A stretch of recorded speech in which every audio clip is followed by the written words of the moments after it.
Amal yang begitu besar yang Allah nanti akan berikan kepada kita, sampai-sampai nanti amal itu pahalanya diberikan langsung oleh Allah dan tidak melalui malaikat tetapi langsung melalui Allah, orang yang sabar.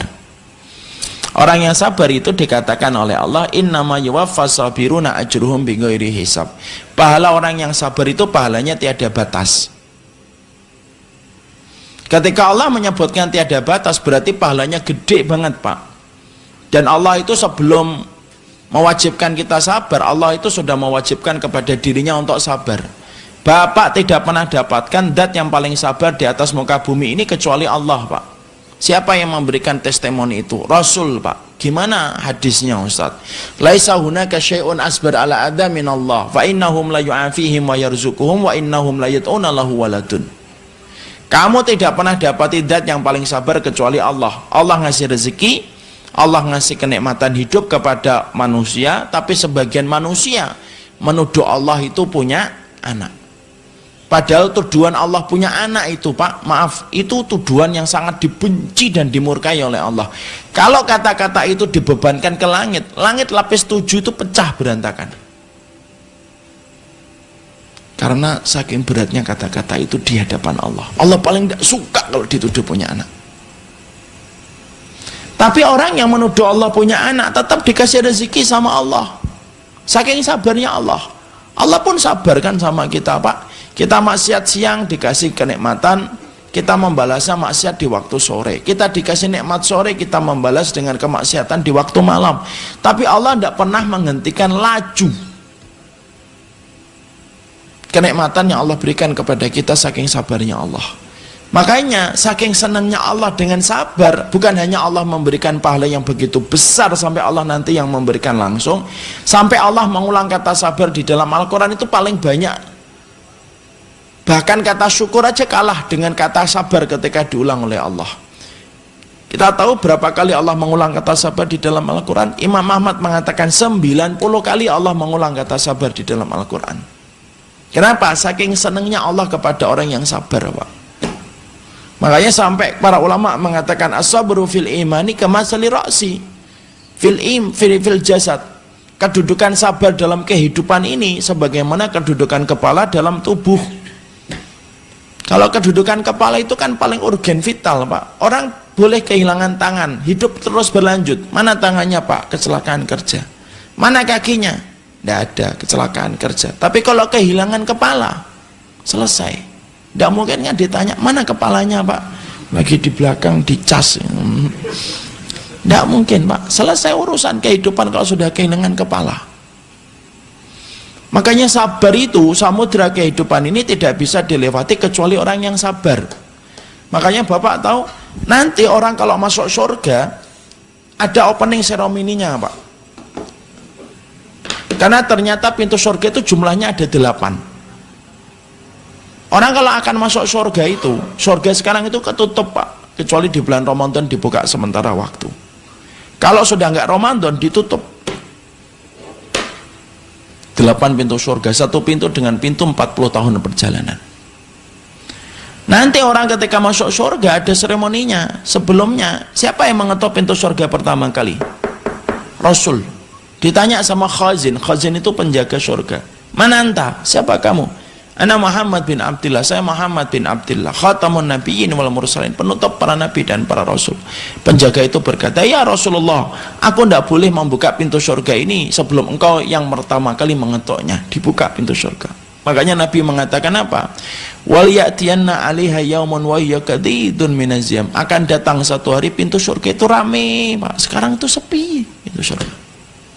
Akan datang satu hari pintu itu rame, Pak. Karena banyaknya orang yang akan memasuki surga. Semoga kita termasuk salah satunya, amin insyaallah. Maka nanti ketika masuk surga setelah Nabi, para Rasul, para Nabi dan orang-orang yang beriman bersama mereka. Dan kita nanti masuk surga itu ya berdasarkan amal istimewa yang kita lakukan. Dan kita masuk surga itu berombongan, Pak. Wasiqal ladzina taqaw rabbahum ilal jannati zumara. Masuk surganya itu zumara. Zumara itu apa? Berjamaah. Tidak ada yang sendirian. Jadi nanti ahlu sholat sama ahlu sholat, ahlu puasa sama ahlu puasa. Tidak ada masuk surga itu melipir-melipir, cempling ya masuk. Loh, kok di dalam Iya, jalan sendirian tadi. Tidak mungkin Pak. Nanti ahlu sholat sama ahlu sholat Pak. Jangan sampai kita itu tidak punya amalan yang pantas Pak. Ahlu sholat kita nggak ahlu sholat. Ahlu puasa kita juga bukan ahlu puasa. Ahlul Quran apalagi, cuma 3 surat yang terakhir. Al-Kafirun aja sering bingung ayat yang terakhir mana, tidak ketemu-ketemu. Yang ketawa-ketawa mengkhawatirkan ini kayaknya. Sampai Al-Kafirun bacanya 2 jam Pak, karena nggak ketemu. Itu Al-Kafirun cita rasa Al-Baqarah itu. Itu ahlul Quran, ahlul sodaqah, ahlul ilmi, bareng-bareng. Lah, ketika pertama kali masuk surga, apa opening ceremony-nya? Opening ceremony ketika masuk surga pertama kali adalah malaikat itu berkata, Salamun alaikum bima sabartum. Selamat ya atas kesabaran kalian. Kenapa malaikat itu membuka opening ceremony orang ketika masuk surga dengan kata bima sabartum, dengan kesabaran kalian? Seakan-akan malaikat itu memberitahu kepada kita, kata Imam Qurtubi salah satu ahli tafsir, yang namanya hidup di dunia itu yang memang tempatnya sabar Pak. Ad-dunya sijnul mu'min, dunia itu penjaranya orang mukmin. Kita apa-apa tidak boleh kan. Kita pengen kemudian ke diskotik tidak boleh, minum khamr tidak boleh, senang sama perempuan sabar, nikahin dulu, jangan dipegang-pegang. Kalau mau megang itu akad dulu di depan orang tuanya, jangan dibawa kemudian ke Pecel Lele Lamongan, nggak boleh. Riba nggak boleh, semuanya nggak boleh, dan itu tidak bisa dikalahkan kecuali dengan kesabaran. Makanya kalau kehidupan kita Pak, saya dan Bapak kok dimudahkan oleh Allah, malah kita bingung dari mana kita dapat pahala kesabaran. Ada orang tuh cerita sama saya, padahal hidupnya sudah gampang, kaya raya, tapi lagi dapat ujian nangis-nangis. Ngomong sama saya, kenapa ya Ustadz? Loh, kalau Bapak semua kehidupan kita digampangkan oleh Allah Pak. Bapak punya rumah gedong, apartemen gedong, terus kemudian semuanya digampangkan, lalu Bapak nggak dapat ujian ini. Nah terus dari mana Bapak dapat pahala kesabaran nanti? Malah bingung nanti kita nanti masuk surga kalau nggak pernah ngelewatin dengan kesabaran. Karena identitas penduduk surga itu orang yang sabar ketika di dunia. Makanya para nabi itu sabar semuanya. Sampai-sampai para nabi itu rata-rata menggembala kambing Pak. Kenapa? Karena menggembala kambing itu melatih kesabaran. Makanya kalau punya atasan tidak sabar, suruh gembala kambing. Tidak usah dipraktekkan beneran. Marah-marah, ngomong meja. Pak, kata Ustadz Umar kan yang gembala kambing. Nggak usah gitu. Tapi itulah kesabaran. Kita lihat ya.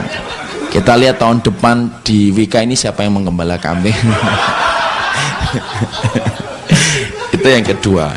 Itu bercanda Pak, dicatat lagi, nanti kemudian di cancel, nggak boleh ngadirin lagi. Kemarin ada beberapa yang kemudian cancel secara last minute, dalam hitungan menit di cancel.